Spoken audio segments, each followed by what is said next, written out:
The book of 1 Samuel, chapter 20. Follow along as we read it. And David fled from Naioth in Ramah, and came and said before Jonathan, What have I done? What is mine iniquity?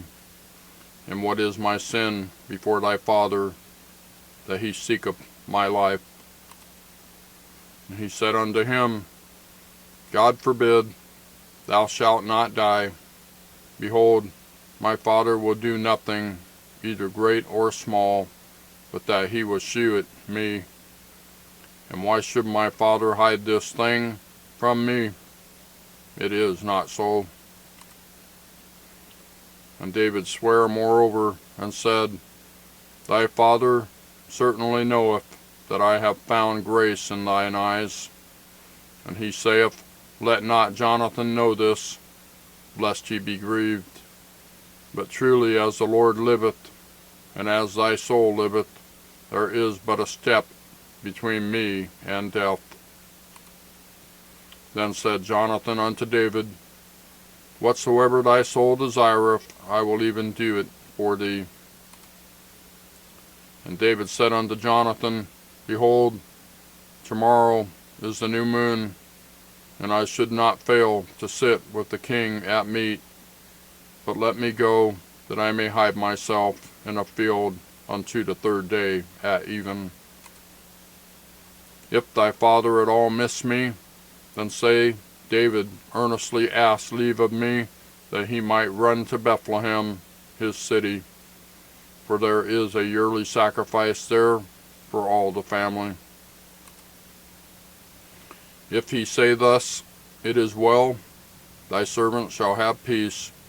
But if he be very wroth, then be sure that evil is determined by him. Therefore thou shalt deal kindly with thy servant, for thou hast brought thy servant into a covenant of the Lord with thee. Notwithstanding, if there be in me iniquity, slay me thyself, for why shouldest thou bring me to thy father?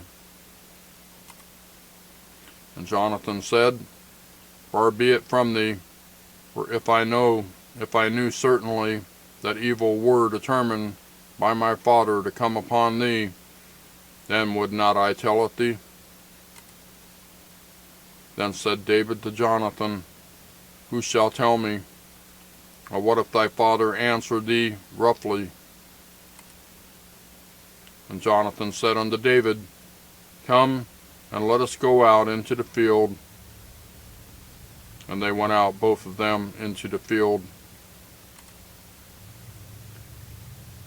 Now some traffic outside. And Jonathan said unto David, O Lord God of Israel, when I have sounded my father about tomorrow any time, or the third day, and, behold, if there be good toward David, and I then send not unto thee, and shew it thee, the Lord do so, and much more, to Jonathan.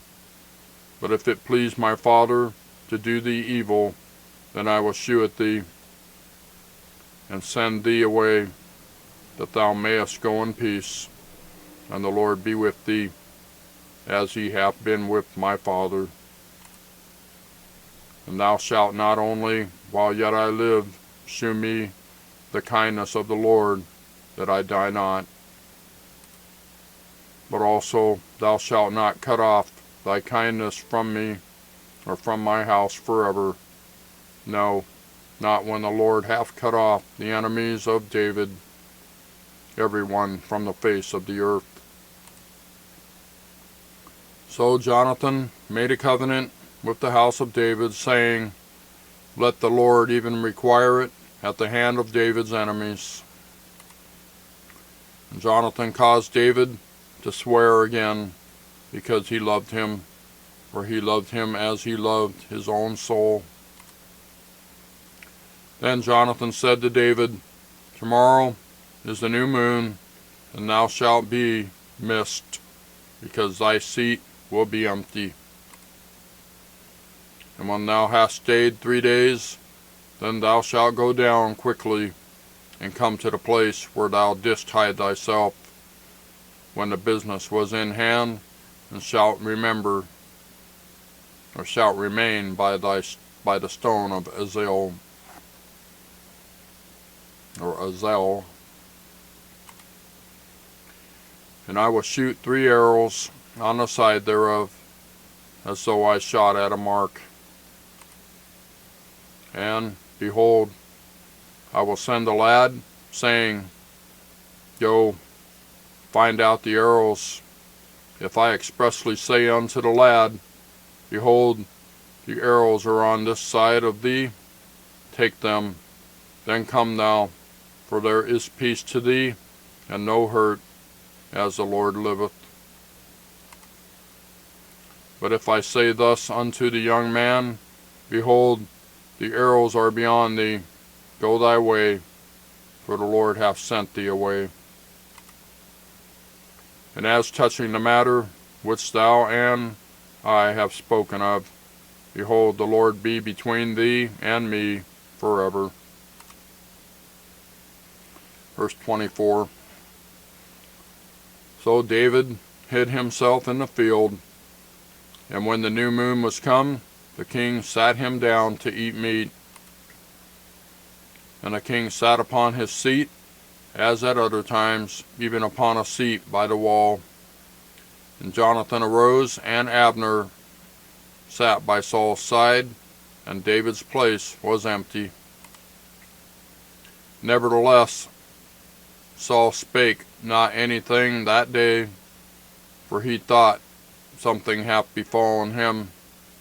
He is not clean, surely he is not clean. And it came to pass on the morrow, which was the 2nd day of the month, that David's place was empty. And Saul said unto Jonathan his son, Wherefore cometh not the son of Jesse to meat, neither yesterday nor today? And Jonathan answered Saul, David earnestly asked leave of me to go to Bethlehem. And he said, Let me go, I pray thee, for our family hath a sacrifice in the city, and my brother, he hath commanded me to be there.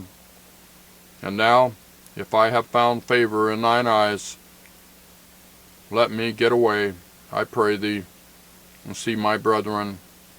Therefore he cometh not unto the king's table. Then Saul's anger was kindled against Jonathan, and he said unto him, Thou son of the perverse, rebellious woman,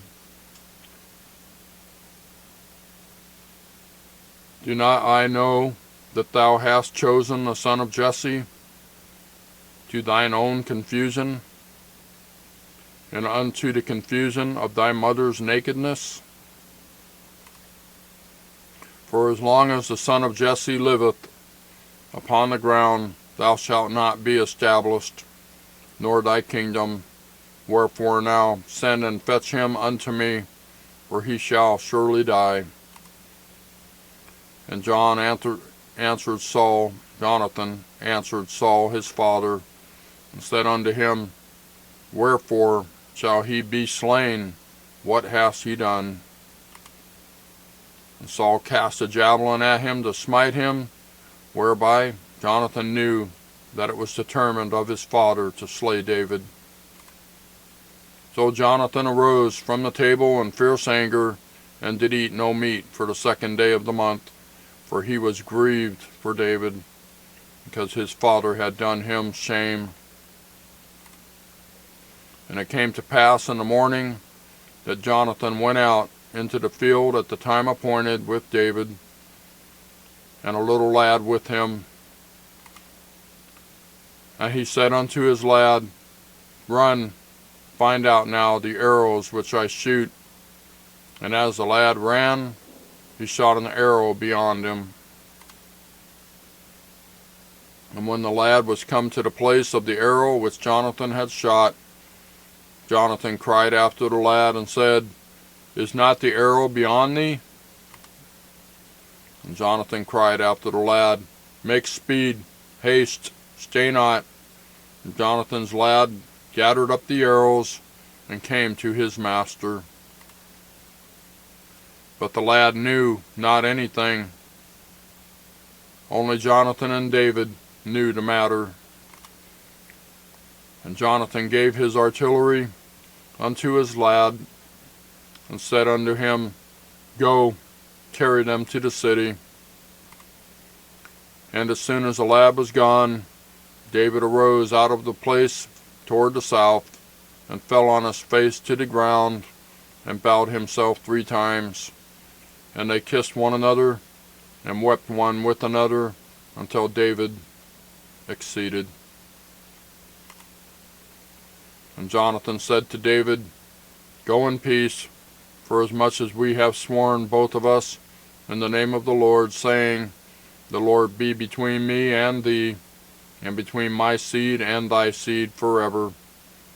And he arose and departed, and Jonathan went into the city. That's 1 Samuel chapter 20. Thank you for watching. We'll see you next time.